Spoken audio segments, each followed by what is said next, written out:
I don't care what anyone says. Curiosity isn't what killed the cat. It's truth. Truth kills. And that day, it killed something inside me I'm not sure I'll ever get back. It was a Tuesday. Raining. I remember because I had just come in from the garden, annoyed that the basil had been flattened again. She was upstairs in the bath, humming something off-key like she always does when she's trying to act casual.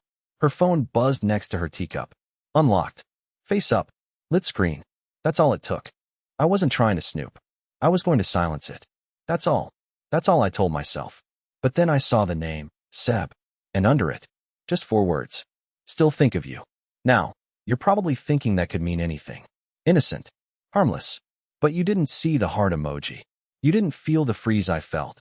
Not on my skin, but under it. A full-body pause, like my blood had to ask permission to keep circulating. I don't know what made me open it. But I did. Mobile phone, the phone that ended my marriage. When I tell you my hands shook, I mean, really shook. I almost dropped the thing. I opened the messages with Seb, expecting, I don't know what. Maybe a flirty joke. A misunderstanding. Something I could explain away. What I got was 6 years of conversations. 6 years. 6 years of what we had. Of I miss your hands. Of he still doesn't suspect anything. And then the one that ripped me apart. We could have had a whole life together if I'd been brave. We could have had a life. I sat down. Hard. On the tile. The tea spilled. Didn't even notice until the dog came to lick it off the floor. I kept reading. Couldn't stop. It was like rubbernecking your own car crash. A rot beneath everything. What I found wasn't just an affair. It was a parallel relationship. Photos. Voice notes. Booked hotel rooms. Even a shared Pinterest board. Who does that? While I was rebuilding our deck with arthritic knees and YouTube tutorials, she was sending this man photos in the new red sweater I bought her last Christmas. While I was in the ER getting my blood pressure under control, she was booking an overnight yoga retreat 40 minutes away with Seb, who apparently understood her. Seb, who was everything you never let yourself be. Seb, who she called her real peace. Let me tell you what it's like to discover your wife has a whole different version of you she's describing to someone else. A version that's small, weak, safe, but unremarkable. It makes your memories taste different.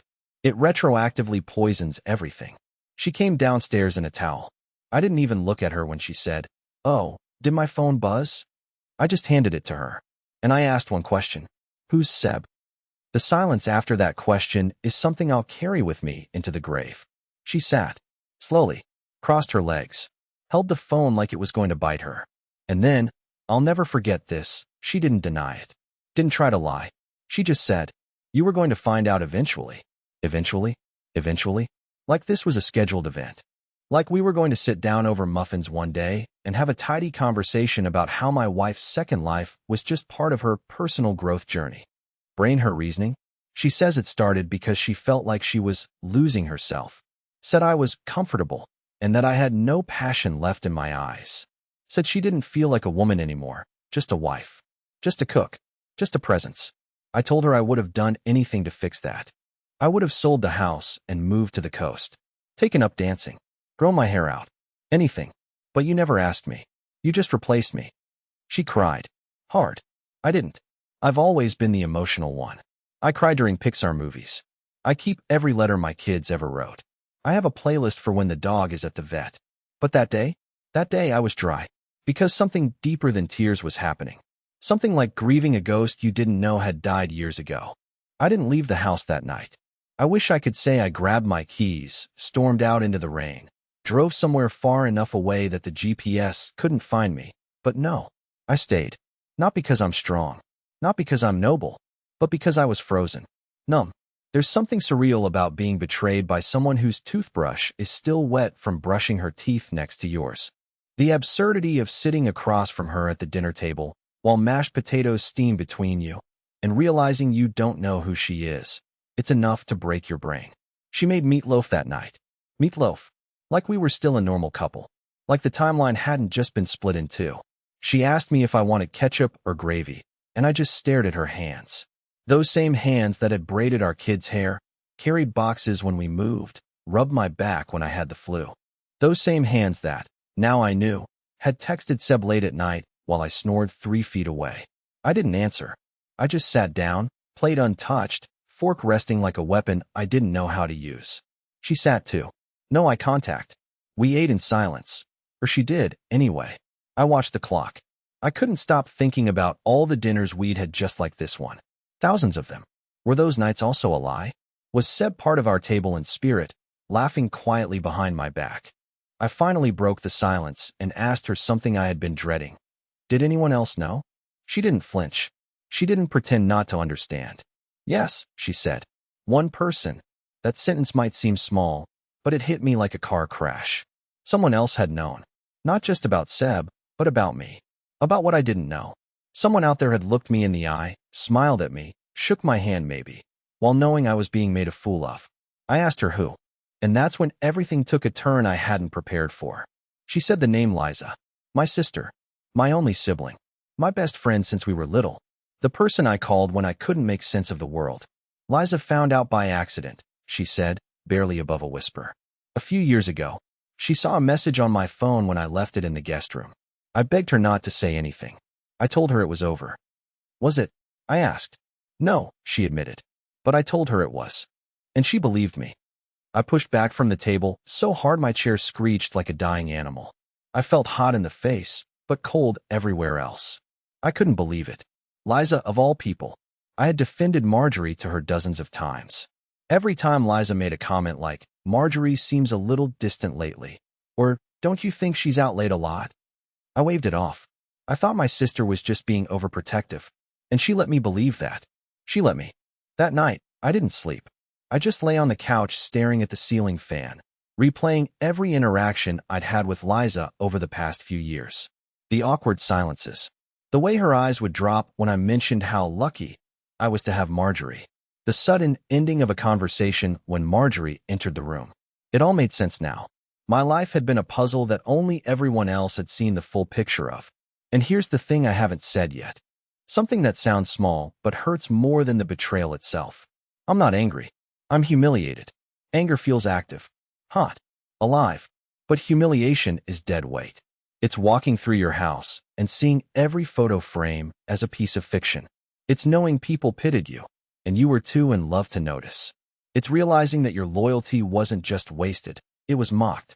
I'm not sure what I'm going to do yet. But one thing is certain. I'll be seeing Liza. And she's going to tell me everything. Because I might be the soft one. The emotional one. The one who forgives too easily. But I'm not the fool anymore. I didn't call Liza right away. I waited. Not because I needed time to calm down, but because I didn't trust myself to speak without unraveling. I paced the house like a ghost for a full day. Every room was a memory I suddenly didn't trust anymore. The kitchen where we used to dance while pasta boiled. The back porch where she once told me she loved growing old with me. All of it felt staged, like I had lived in a movie set built for someone else's amusement. By the next morning, I was too far gone to pretend anymore. I texted Liza. We need to talk. Now. She didn't ask questions. She just said, come over. I'm here. I didn't even shower. Just threw on the nearest clothes, got in the car, and drove the 11 minutes to her place in what felt like one long heartbeat. I could barely sit still at red lights. My palms were sweating, my vision tunneling. I don't know what I expected, maybe denial, maybe hesitation, but what I got was something much worse. She opened the door and didn't even say hi. She looked at me the way someone looks at a burned victim, equal parts pity and guilt. I was wondering when you'd find out, she said. I stepped inside. Her house smelled like lemon and anxiety. We sat in her sunroom, and she poured us both coffee like we were about to discuss the weather. But I didn't want coffee. I wanted truth. And for the first time in my life, I demanded it without softening my voice. How long have you known? I asked. Liza's hands trembled slightly as she set her mug down. Since 2019. For years. I snapped. You've known for 4 years and said nothing? She told me it was over, Arnie. She told me it was a mistake. She swore to me that she was going to tell you herself. And you just let her lie to me? Liza looked me dead in the eye then, and what she said next tore something permanent in me. I didn't just let her lie to you. I helped her. I didn't understand. What do you mean helped her? She hesitated, the kind of hesitation that tells you the answer is going to destroy you. There were times she needed someone to cover for her, when she was supposedly with friends or at the art fair. Sometimes she'd ask me to back up her story, just in case you ever asked. I felt like the wind had been knocked out of me. You covered for her? I thought I was protecting you from something temporary. I thought if it ended, it wouldn't matter. But it didn't end. And the longer I kept quiet, the harder it was to come clean. I couldn't speak. I genuinely couldn't find words. I just stood up and walked to the window, trying not to scream. It felt like I was choking on invisible smoke, like something was burning, but only I could smell it. You don't understand, Liza said behind me. There's more. And it's why I didn't tell you sooner. You think this is about Seb, but it's not. That's when she said the name. And everything I thought I knew about this betrayal, about my wife, about the last few decades of my life, shifted on its axis. Because it wasn't just Seb. It was someone else. Someone I knew. Someone who had sat at our table. I sat on Liza's couch trying to make sense of the name she'd just said. I heard it. I heard her say it, but it didn't connect right away. My brain fought it, like a glitch in a video playing back the wrong scene. The name was Clayton. At first, I thought, no, that's not possible. Because Clayton wasn't some faceless guy from her yoga class or a stranger from out of state. Clayton was my best man. My college roommate. The guy who helped me move twice. The one who taught our oldest son how to bait a hook. He was like family. Hell, he practically was family. Until we had a falling out sometime around 2004 and just drifted. He'd stopped calling. We lost touch. I figured life had pulled us in different directions. But now, sitting across from my sister who couldn't look me in the eye, I understood something deeper. He hadn't drifted. He'd been erased. And I never even realized it. Liza bit her lip. It was brief. I think. I don't know all the details. She said it happened years ago, before Seb. She told me once, after too much wine, and then swore me to silence. I leaned forward. When? Exactly when? Liza hesitated. It was around the time you were renovating the downstairs bathroom. Remember? You were working late a lot because of the union strike. And just like that, it all came flooding back. That was 2003, one of the worst years of my life. I was working 60-hour weeks trying to hold on to my job while upper management gutted our department. I came home exhausted, snapped at the kids, forgot anniversaries, spent Saturdays lying on the couch like a corpse. Marjorie had seemed patient, supportive even. She kept the house running, made excuses for me to the boys, told me I was doing the best I could. All the while, she was sleeping with Clayton. She let me cry on her shoulder while lying to my face. She let me believe our friend just moved away emotionally. I remember asking her once why she thought he never visited anymore, and she said, people change. That was it. People change. Now I see that she changed the narrative. Controlled it. Controlled me. I stared at Liza for a long time. Did anyone else know? She swallowed hard. Maybe, she said. He told me once that someone else knew. But I don't know who. Maybe someone at the church. Maybe. She trailed off. A sick feeling spread in my chest. If others knew, if our friends, even one person in our community had suspected and said nothing, then my entire social life was a performance for their benefit. A sitcom rerun where I was the only one who didn't know the punchline. The drive home was a blur. I kept gripping the steering wheel like it was the only thing keeping me tethered to reality. I pulled into the driveway and just sat there for a while, watching the front window of our house glow with soft yellow light. I could see her shadow moving in the kitchen. Making tea, probably. Maybe lighting a candle. How many times had I watched that silhouette and thought, that's home. That's my wife. Now I wasn't sure if it was a person or a stranger wearing her skin. I didn't go inside. I couldn't. Not yet. I backed out again, drove 2 towns over to an empty parking lot behind a grocery store, and just sat. And in that silence, one thought hit me like a gut punch. What if this was never about who she betrayed me with? What if it was about who she wanted me to be, and I never was? Clayton was confident, charming, sharp-witted. I was always the quiet one. The guy who remembered the birthdays but never shined at dinner parties. I showed up. I was steady, dependable, boring maybe, but I thought that was enough. Apparently, it wasn't. I stayed out until midnight that night, not because I was planning anything, but because I was terrified that if I went back in that house, I might become someone I didn't recognize. Angry, bitter, someone who says things they can't take back. So I waited, because I knew one thing. If she admitted it, really admitted it, then the entire history of our marriage would be up for debate. And I didn't know if I could live with that. But what happened the next morning? I didn't expect that at all. Because when I came home, Marjorie was already waiting for me. Packed bags, a written letter, and a new confession that turned everything I thought I knew into dust. When I finally came home, it was just before 6 in the morning. The sky was still that pre-dawn gray that makes everything look drained of color. My limbs were heavy, like I'd aged a decade overnight. My head was pounding from too much bad coffee and not enough oxygen. I don't even remember unlocking the front door. I just remember walking in and knowing something was different. The silence wasn't ordinary. It was intentional. The living room was too clean. The lights were off. But what really stopped me was the envelope on the dining room table. My name was written in her handwriting. Not sloppy or rushed, but centered, purposeful, like she wanted it to feel formal. Beside it sat her suitcase. Closed, zipped, upright. I called out for her. Nothing. The bathroom? Empty. Bedroom? Still made. No coffee brewing. No teacup on the counter. Just that envelope, waiting like a final word she didn't have the courage to say out loud. I opened it, hands shaking. The letter was 3 pages long, folded in thirds. No greeting, just started mid-thought, as if I'd walked in halfway through a conversation. You deserve to know everything. And I don't think I can speak it out loud without breaking what little part of you still trusts me. I sat down, trying to brace myself, but I wasn't ready. I couldn't be. Nothing could have prepared me for what she said next. She told me that the affair with Clayton wasn't brief, like Liza thought. It wasn't a single lapse of judgment. It started before the wedding. She had been seeing him for months, even while planning our vows.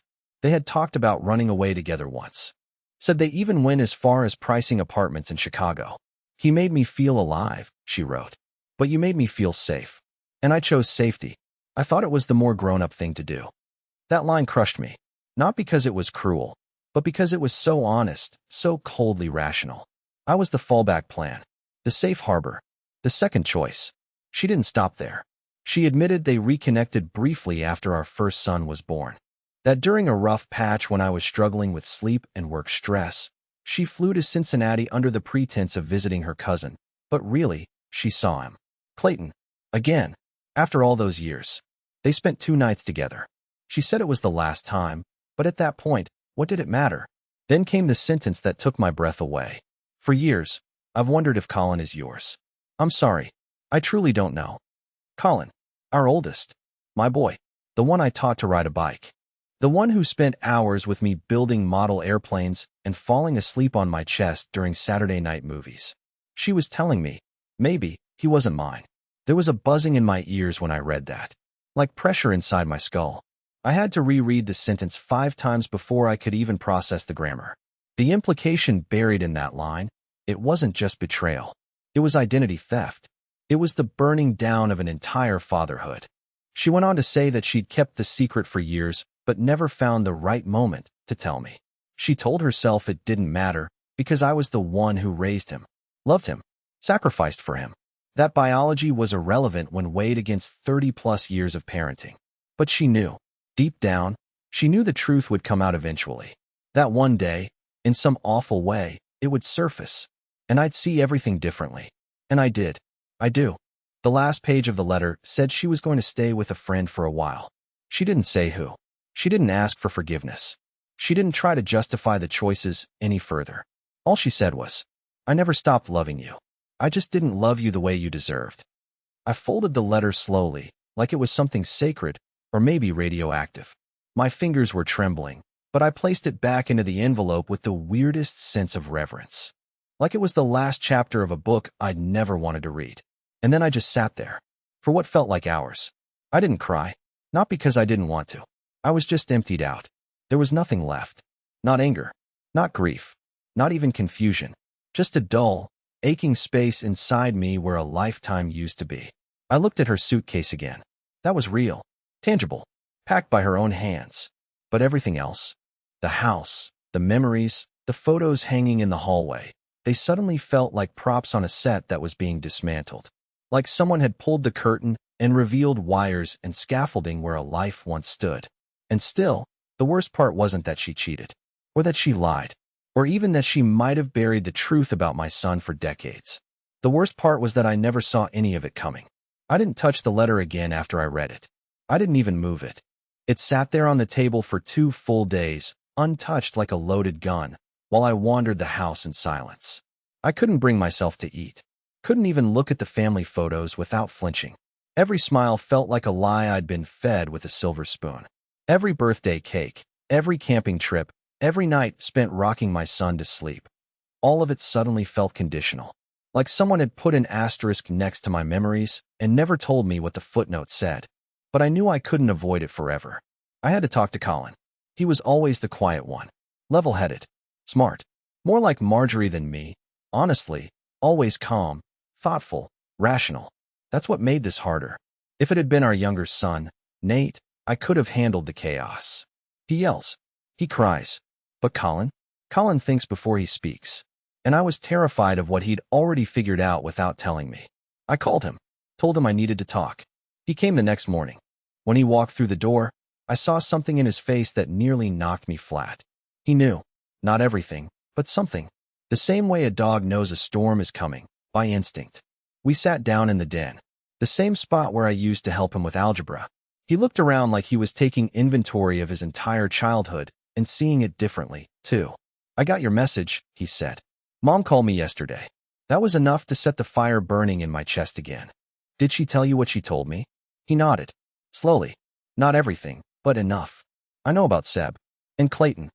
I took a breath, but it caught halfway up my throat. My fingers tightened around the armrest of the couch like I needed something to hold on to. I didn't dance around it. There was no room left for politeness. Do you think I'm your father, Colin? It was the most unnatural sentence I've ever said in my life. Like trying to chew glass. Saying it out loud made the world feel tilted, like time cracked open for a second and let in something awful. Colin looked away, not because he was unsure, but because he didn't want to say what was already in his heart. I don't know, he whispered. I've wondered before. That was it. The sentence that shattered the last thread holding me together. I didn't want to, he continued, his voice breaking. But when I turned 20, I started to notice things. My face. My temperament. The way I think. I look nothing like you. And I thought maybe it was just coincidence. But part of me always wondered. Especially after. He stopped. After what? I pushed. He swallowed hard, looked down, and said, after I found the letters. That word, letters, nearly gave me whiplash. What letters? He closed his eyes. Mom kept a box in the attic. I wasn't snooping. I was looking for old yearbooks. But I found it, hidden under a sewing kit. Dozens of handwritten letters, some dating back to the 90s. They were from Clayton. The room fell silent except for the hum of the refrigerator in the other room. I couldn't breathe. She kept them? I said, barely more than a whisper. All this time. Colin nodded. Some were romantic. Some intimate. But the thing that got me was the way he talked about you. He mocked you, Dad. Said you were too soft to ever know what was going on. That she'd never leave you because you were safe. Predictable. Easy. I felt a deep, nauseating twist in my gut. I couldn't tell if I was going to cry or scream or just dissolve entirely. Why didn't you tell me? I asked. Colin looked me in the eye. Because I didn't want to destroy you. Too late. The worst part?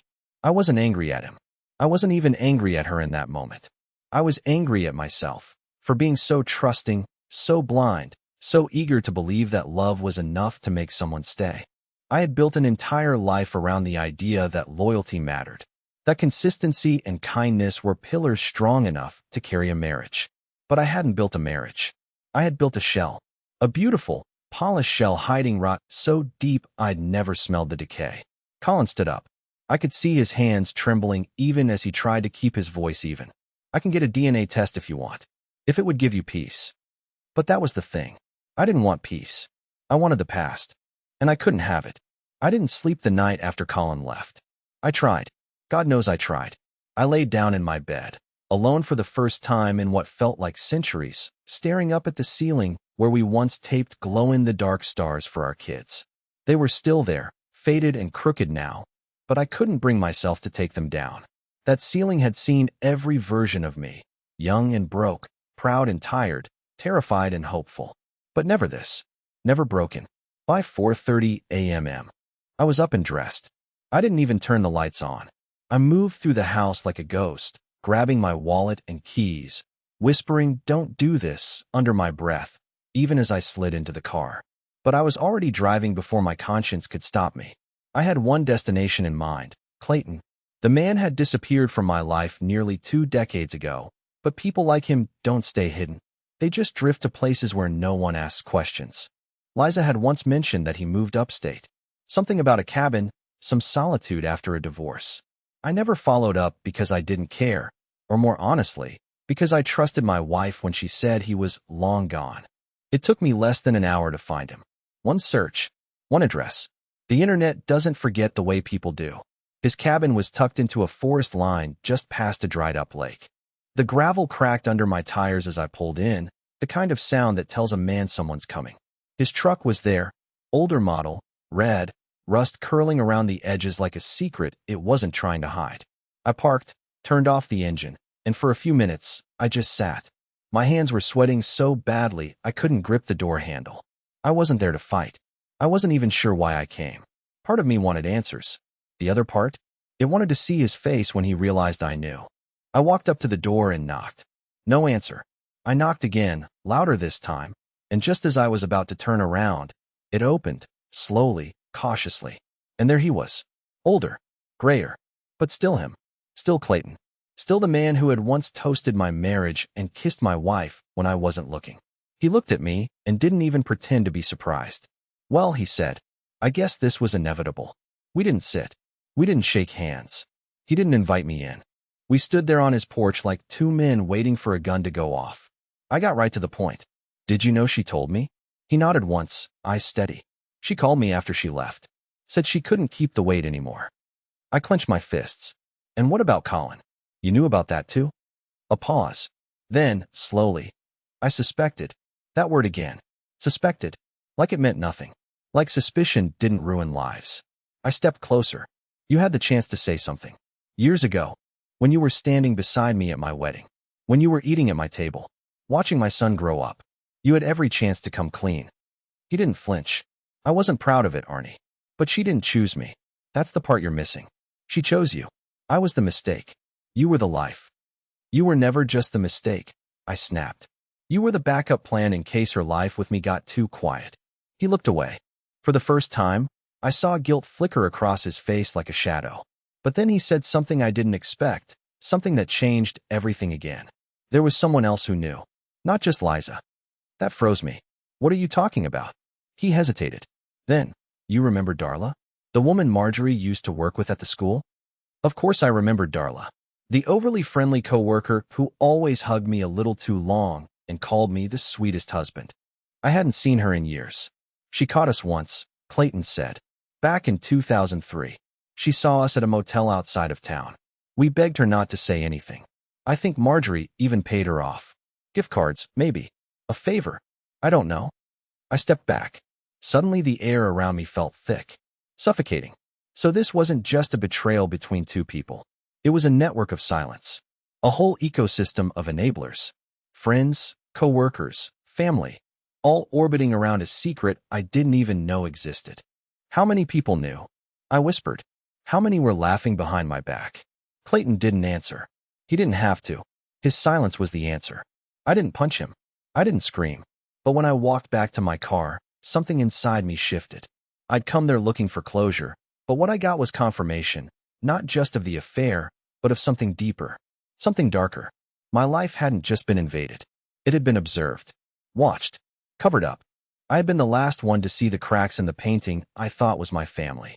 And in that moment, something inside me, something small but sharp, began to harden.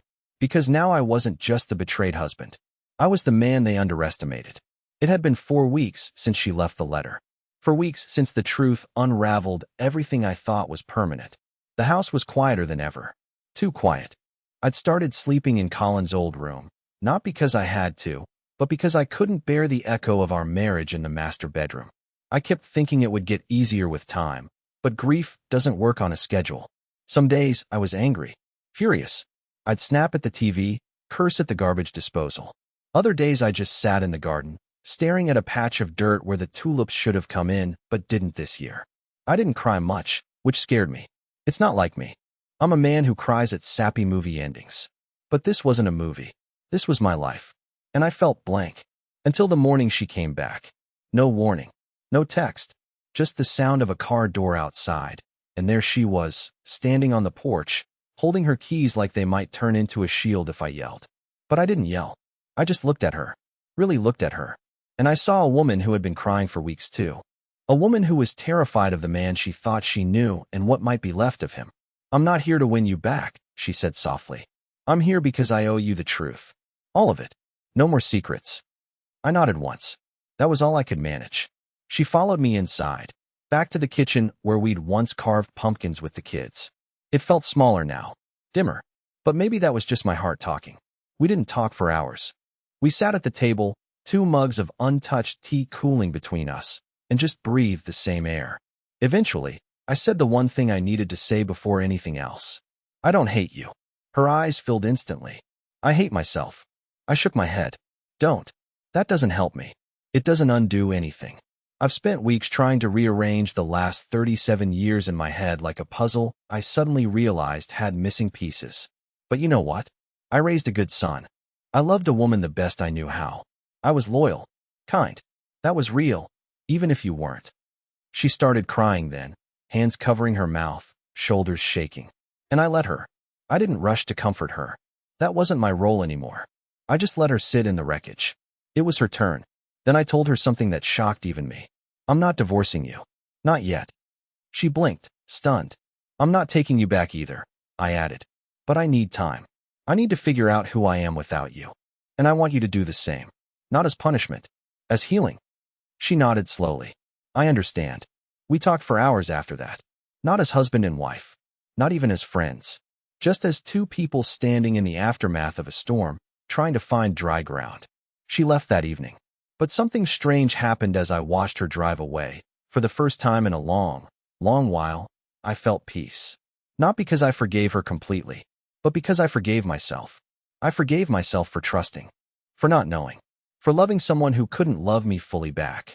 I stopped seeing myself as weak for being soft and started seeing that softness as strength. That loyalty wasn't a flaw. It was a gift. One I gave freely, even when it wasn't returned. And that made me the man I want to remain. It's been 6 months now. Colin and I are closer than we've ever been. We did the DNA test, and yes, biologically, he's not mine. But he chose me. He said the only dad he's ever known is the one who stayed up late fixing his science projects and drove 4 hours to watch him play trumpet in a college marching band. And that meant more than blood ever could. Marjorie and I still talk. Sometimes we meet for coffee. We're not rebuilding a marriage. We're building something new. Honest. No expectations. Just mutual accountability. Whether that turns into friendship or closure, I don't know yet. But I'm no longer afraid of the future. I planted new tulips in the garden last week. Red ones. The kind she used to love. Not for her, for me. To remind myself that life can still bloom, even after the deepest frost. This isn't a story of revenge or destruction. It's a story of resilience. Of what it means to lose everything you thought defined you and find something better waiting inside the quiet. Because sometimes, the greatest peace doesn't come from forgetting what hurt you. It comes from learning that you were always whole, even when someone else didn't see it.